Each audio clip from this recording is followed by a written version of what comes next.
ദിവ്യാസ് ബ്ലോഗിലേക്ക് എല്ലാവർക്കും സ്വാഗതം. പല നാടുകളിൽ പല പേരുകളിൽ അറിയപ്പെടുന്ന ഒരു സാധനമാണ് നമ്മളിന്ന് ഉണ്ടാക്കാൻ പോകുന്നത്. പൽസൻ, തിരളി, ഇലയപ്പം, ഇലയട എന്നൊക്കെയുള്ള പേരുകൾ അറിയപ്പെടുന്ന ഒരു സാധനമാണിത്. അപ്പോൾ ഇലയട എല്ലാവരും ഉണ്ടാക്കുന്നതാണ്. ചില സ്പെഷ്യൽ കൂട്ടുകൾ ചേർത്തുണ്ടാക്കിയാൽ അതീവ രുചികരമാകും. നമുക്ക് നേരെ വീഡിയോയിലേക്ക് പോകാം. അതിനു വേണ്ടി ഗോതമ്പ് പൊടി എടുക്കുക.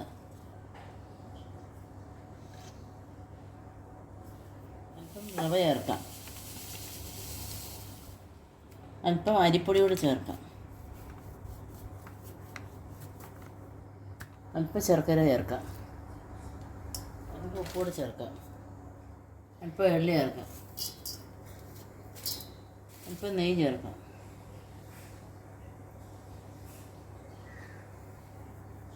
വെള്ളം ചേർത്ത് നമുക്ക് കുഴയ്ക്കാം.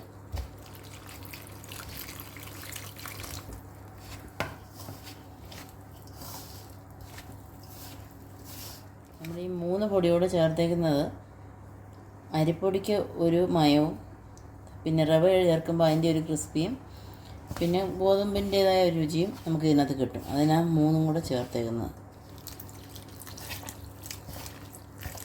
മധുരം ചേർക്കുന്ന എല്ലാ ഡിഷിനും അല്പം ഉപ്പ് ചേർക്കുന്നത് നല്ലതാണ്. നമ്മൾ ചപ്പാത്തിക്ക് എടുക്കുന്നതിനേക്കാട്ടിൽ ഇച്ചിരി കൂടി ലൂസായിട്ട് വേണം. ഇച്ചിരി കൂടി നല്ല ഒരുവിധം ലൂസായിട്ട് വേണം ഇതിൻ്റെ മാവ് മയപ്പെടുത്തിയെടുക്കാൻ. നമ്മുടെ മാവ് മയമായിട്ടുണ്ട്. ഒരു 10 മിനിറ്റ് റെസ്റ്റ് ചെയ്യാൻ വയ്ക്കുക. തേങ്ങ തിരുമ്മിയെടുക്കാം.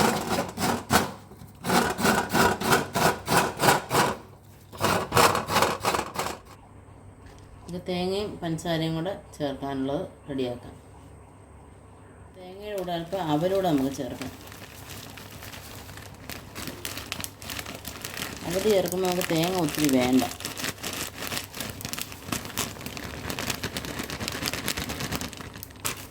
ഇപ്പം പഞ്ചസാര ചേർക്കാം.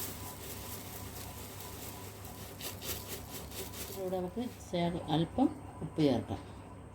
ഇപ്പം നന്നായിട്ട് കുഴച്ചെടുക്കാം. നേരെ ഒന്ന് വാട്ടിയെടുക്കാം. നമ്മൾ വാഴയില വാട്ടിയിട്ടുണ്ട്. നമുക്കതിനി കീറാം.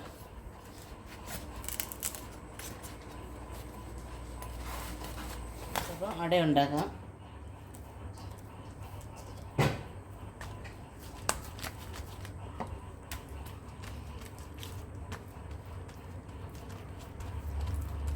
വെള്ളം തൊട്ട് വേണം ഇത് പരത്താനേ. നല്ല ഇത് കറക്റ്റ് പരന്ന് കിട്ടുള്ളൂ.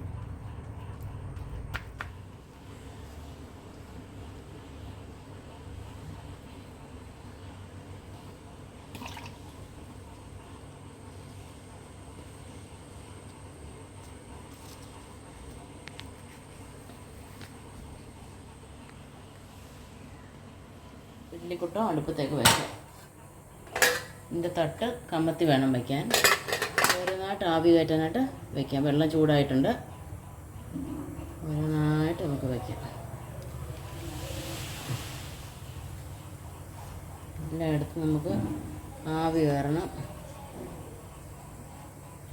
ആ രീതി വേണം നമ്മൾ വയ്ക്കാൻ. ഇച്ചിരി ഗ്യാപ്പ് കൊടുക്കണം.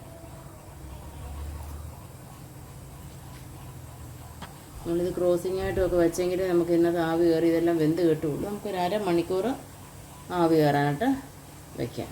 നമ്മുടെ അടയായിട്ടുണ്ട്. നമുക്കൊന്ന് നോക്കാം.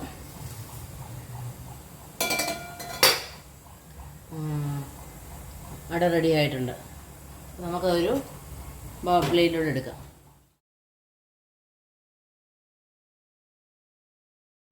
അപ്പോൾ ഇലയട എല്ലാവരും ഉണ്ടാക്കുന്നതാണ്. ചില സ്പെഷ്യൽ കൂട്ടുകൾ ചേർത്തുണ്ടാക്കിയാൽ അതീവ രുചികരമാകും. എല്ലാവരും ഇതൊന്ന് ട്രൈ ചെയ്ത് നോക്കുക. ഫീഡ്ബാക്ക് അറിയിക്കുക. വീണ്ടും ഒരു വീഡിയോയുമായിട്ട് കാണുന്നവരേക്കും നന്ദി, നമസ്കാരം.